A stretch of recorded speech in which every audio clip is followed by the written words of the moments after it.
Hey everyone, how's it going?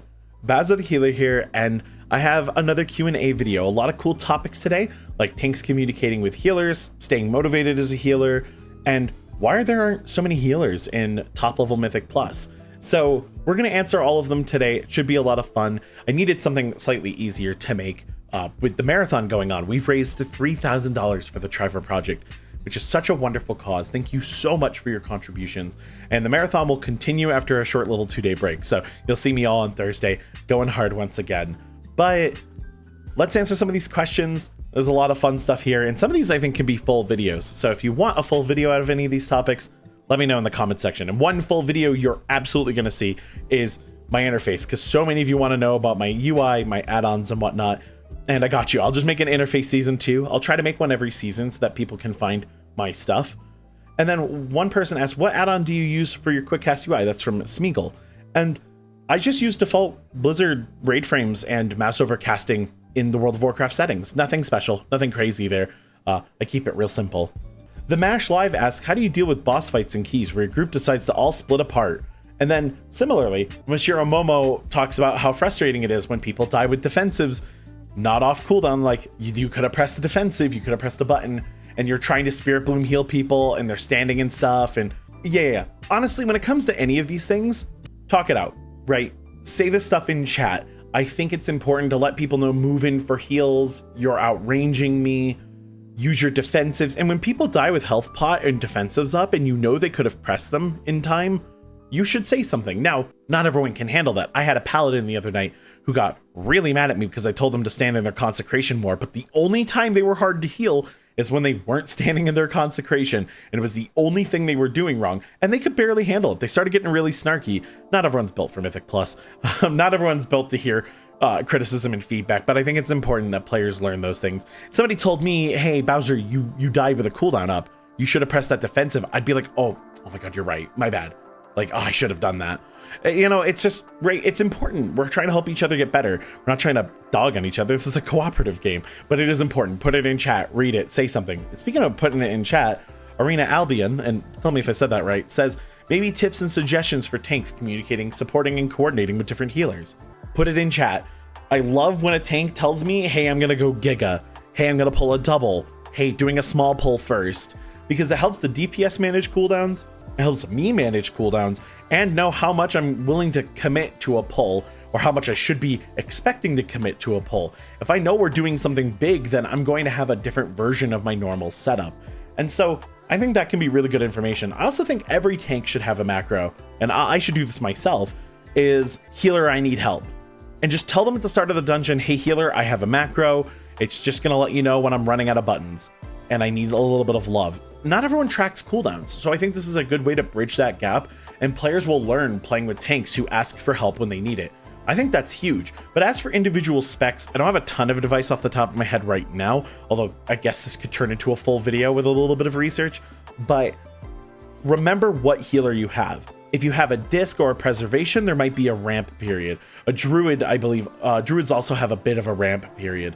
Mistweaver and Holy Paladin, they have to walk into melee, right? So make sure the packs are organized and you backpedal a little bit so that they're all facing nicely towards you, so that the healers know where to position and can very easily do their job.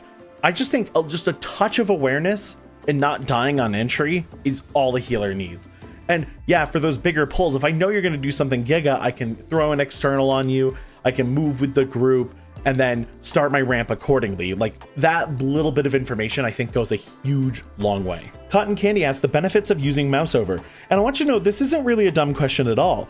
So click targeting is a little bit slower, right? It's not slower in an optimal situation, right? If I just told you to quickly heal someone, like, hey, heal that player, you'd click and then hit the button, no problem, I'm sure. But it's when the going gets rough and you have to go back-to-back GCD lockout, like, heal people, is when click casting can get a little rough. You're sort of adding one more operation to everything. It is slower. You're going to find that you turn on Mouseover and you're just playing faster after a little bit of practice. And the best part about it is you don't have to stop click casting to start Mouseover. You can kind of slowly transition. Maybe your Mouseover casting when it's chill because you're comfortable with it, and then when the going gets rough, you go back to your old habits. But You don't have to change your controls to do that. So it's kind of a nice automatic training wheel. So I would say turn a mouse over, start learning it. My one tip is throw your mouse to the top of the screen whenever you don't want to accidentally mouse over something. It's how I manage my mouse over problems, and everything else is smooth sailing. However, there's one other thing. When it comes to mouse over casting versus click casting or click targeting, I will say you're reducing the mental stack. So stick with me, this is a fighting game thing, but the mental stack exists in all video games. Essentially in a fighting game, we're trying to like overload you. Hey, block this move. Oh, but be worried about this move. Oh, but I might throw you. And then in the scramble of everything and you trying to deal with me with all these buttons, I jump in the air and I kick you in the face. And you're like, oh, right, they can jump. We want you to kind of be overloaded. But in World of Warcraft, we kind of want to reduce the mental stack. You also want to reduce the mental stack in fighting games, but alas, we're talking about World of Warcraft. Not having to click target is just one less thing you're worrying about. It's one less input, it's one less operation to do anything. And while that might not seem significant, anything to reduce the mental stack is beneficial to the player. So like always, like 10 out of 10, like that is how it works. So honestly, give it a shot. And again, you can start mouse over, and you can even set mouse over to a button, right? So like it only works when holding Alt or Shift or something. So there are a lot of cool ways to play with it that I think can help players learn how to use it. So give it a try. But there's my full formulated opinion, so I hope you enjoyed. Young Twizzler and Thunderstar both have a similar question here. Where are the healers in high keys? Like, where are the pug healers? So I think this is one I can make a video on. I think fundamentally we need to change the structure of Mythic Plus. Some kind of queue system where you can queue into something with a reward for classes that like are underrepresented, or hey, we need healers or we need tanks. Like if you're rewarding players for it, they will learn those roles so that they can get those benefits. But I'll save that for a full video. I think right now healing is the hardest it's ever been. Dragonflight is challenging. Season 1 and 2 are both really hard. There are also two different versions of difficult healing. There's a lot more sustained long heals and long damage windows in season 2, where season 1 was very bursty most of the time. And so I think that's playing into it. But one thing I know for sure is playing into it is it's kind of hard for beginners to get in.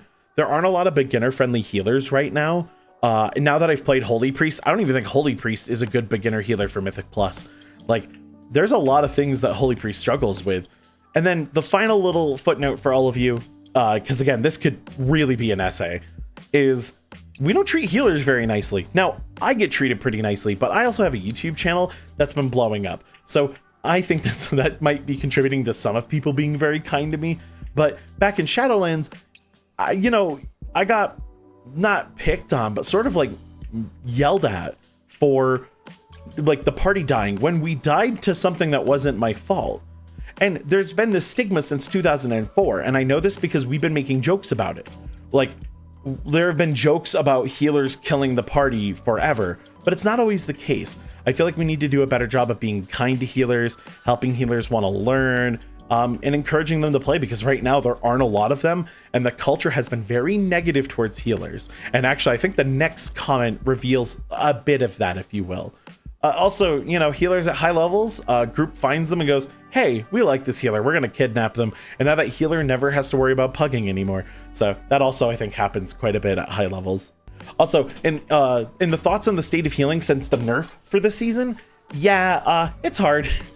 Healing's a little bit tough. You don't just get to freely burst heal everyone to full. There's a lot of, again, long damage windows and whatnot. But that being said, it's gotten me to play Preservation in a way I never would have played it before, because the healing profile was so different in season 1. How do you stay motivated to heal? Seems less fun than DPS for sure. So it's a different kind of fun. DPS to me is easier and a bit more straightforward in that what you have to do and how you do it isn't as complicated. It's fun as heck, and the flow to DPS is super cool. And some of the DPS classes are legitimately incredibly hard to play, and optimizations and big brain aha moments where you can get it all to work together and absolutely decimate a pack. It's lovely. I think DPS is fun, but healing's fun for a different reason. It's sort of a moving puzzle. It's a balancing act, right? You have to do damage, but so does everyone else. Okay, well, you have to control mobs. Well, so does everyone else. CCs and utilities and defensive. Sure, everyone has to do that. But you also have to keep the health bars up while juggling all those other things. And healers typically have to learn how to handle lots of the control factor of a dungeon, because I know DPS don't like their kick buttons, and at low level play you get so few kicks with some players. So yeah, I think that's what makes it fun. You're spinning plates, it's a balancing act. Can you keep it going? That challenge, that difficulty to me is super fun, and it's so satisfying when it all comes together and you're the reason it all held together. And honestly, for this comment, I'm not trying to dog on poor Logan, but give healing a try if you haven't. Get to the point where you're geared and you're healing 15s and 16s and beyond. Feel it. It's challenging. It's different. And it might not be your cup of tea, but it's super worth understanding that perspective of the game, because I think it'll just make you a better player in World of Warcraft in general, to understand the other sides of the game, right? I make sure to play tank and DPS just so that I have an awareness of what tanks are dealing with and what DPS are dealing with, so that I can do my job more efficiently. And I think that goes all ways. I think everyone else should be trying each other's roles, just if even to dabble, to understand a little bit better. But that's going to do it for this video. Thank you all so much for watching. Again, the charity will return on Thursday. There'll be lots of marathon streams over on my Twitch, which is linked down below. And I have a Holy Priest video and the Blindfolded Mythic Plus video coming real soon. Take care, everyone. I'll see you in the next one.